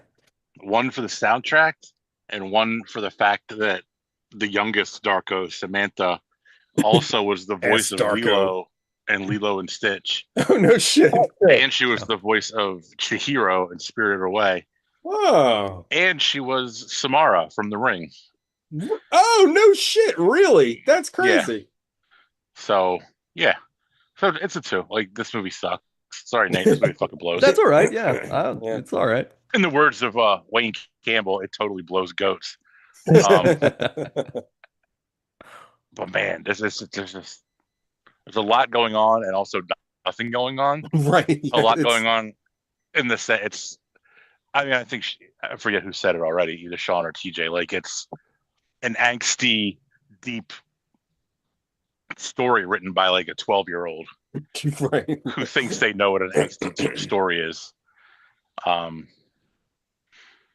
Yeah, nobody's particularly good in it. Yeah, fuck off, Richard Kelly. I don't want to see any more of your shit. Don't worry, unless we He's all out. unless we stumble on The Box or Domino, we'll be all right. Well, he didn't even direct Domino. I think he wrote it. All right. TJ. It's a 1 for me, dog. I fucking hate this movie. Like, actively hate this movie. Like, I give it a 1 because I like again I love the soundtrack. It's the only positive I can give for this movie. This movie ruins things that I like. I mean, I love Jake Gyllenhaal, and I think he is just horrible in this film. The thing with the Donnie Darko character is like the whole movie is around him. Obviously, he's the main character, but like he's it's you can have a main character that's unlikable. Christ, look at 90% of the movies that I love. They have unlikable characters. But he's unlikable because there's nothing to him. I don't know what I'm supposed to think about Donnie. And he doesn't like again, all he has is his like I'm twisted evil face. And like he reminds me of like new metal. Like there was a time back in the early 2000s where like all the new metal bands want to be dark and twisted. And every time the guitar players, the bass players on stage, they'd always do this thing where they like tilt their head and they'd like look crazy. And like that's what Donnie Darko is. Like he's just like, I'm crazy and I'm weird. And it's like Donnie Darko is Wes Borland. I like don't give a shit. And like again, like I hate I can't remember the theatrical cut. I remember being on the hate train for this movie like years ago. When this thing came out, I was like, this sucks. Everybody kept recommending it. I was like, this is terrible. It was like this and fucking Boondock Saints, where I was like, you people have horrible taste. This is a fucking terrible movie. But this movie just, I agree to a certain extent with Nate, where there are a lot of ideas. But to me, like an ambitious idea is nothing if there's no follow through. And it's like, I feel like maybe there's a good movie in here if you get like somebody that knows how to write in. Like maybe if Richard Kelly collaborated with somebody that could actually like hammer out this storyline a little bit. Maybe Graham Greene. Yeah, I fucking love weirdo experimental movies. I love like I think I don't even know if we were recording at the time, but Sean said it, and he's right, where Richard Kelly wants to make this weird like cerebral psychological science fiction movie, but it's like straight up magic and it doesn't work. You can't have both. And like I we've been going real long. So like I think a weirdo science fiction movie that I love that is very ambitious is Primer. I bring it up all the time on the show. R.I.P. Shane Carruth. The worst victim of He died? No, but his career is dead because he's an asshole. Oh, okay. But I love Shane Carruth. I don't love him as a person. He was very terrible. I'm not saying he didn't deserve to be canceled, but like Primer and Upstream Color are absolutely amazing movies. And those are like movies with big ideas that are fucking crazy, but like it's written very well. And like Primer does it in 60 minutes. You know what I mean? But like you know why? I think I know why people like this movie. I think I figured it out. This movie is all about clues and foreshadowing. Yes. All the ideas don't directly connect to each other, but they're all breadcrumbed in such a way where you go like, oh, cellar door, and then they go to a cellar door and a bad thing happens. Yeah. You know, everything is connected to itself. There's a bunny, they're talking about bunny rabbits, they're talking about the humanity and Watership Down, they're doing all the it's such a like word association exercise that if you're just sitting there and going like, I get these things. Like, I understand these references, right? I never thought about like, that. You go through it like, oh yeah, this is familiar to me because I've heard of all of these things before. Yeah. Yeah. Anyway. Yeah, no, you're right. This is for the I like nachos. You're 100% right though.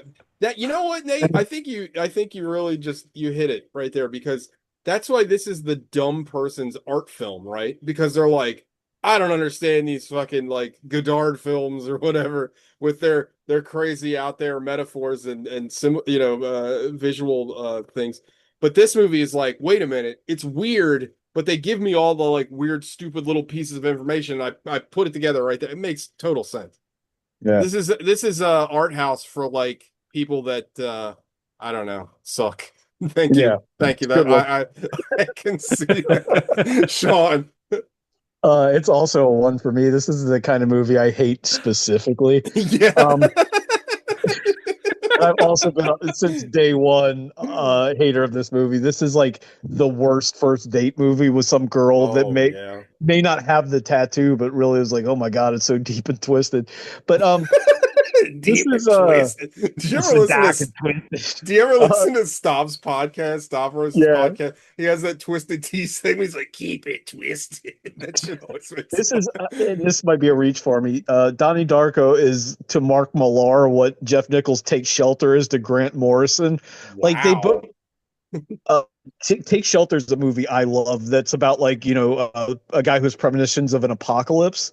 Yeah, it's a great It's not movie. exactly this movie, but like there's heart and there's something propulsive and people can change and it's like, is he crazy? Is he not crazy? Like it has all the stuff that like at least the theatrical cut of Donnie Darko has, I guess.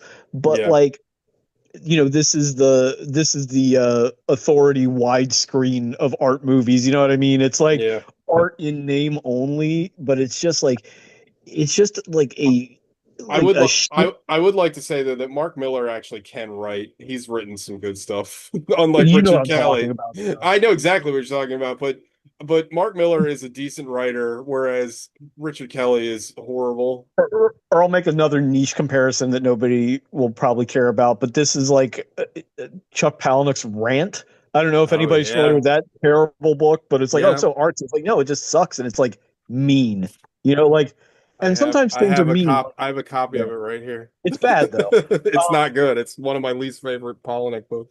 And I do like movies that are like mean and kind of like devoid of humanity at some point, but like I don't think that's what he's going for. I don't think he understands that. I think the movie suffers a great deal for it. But I'm glad Nate went with the breadcrumb defense versus the fairy tale defense because I feel like he's going to use that twice in a row.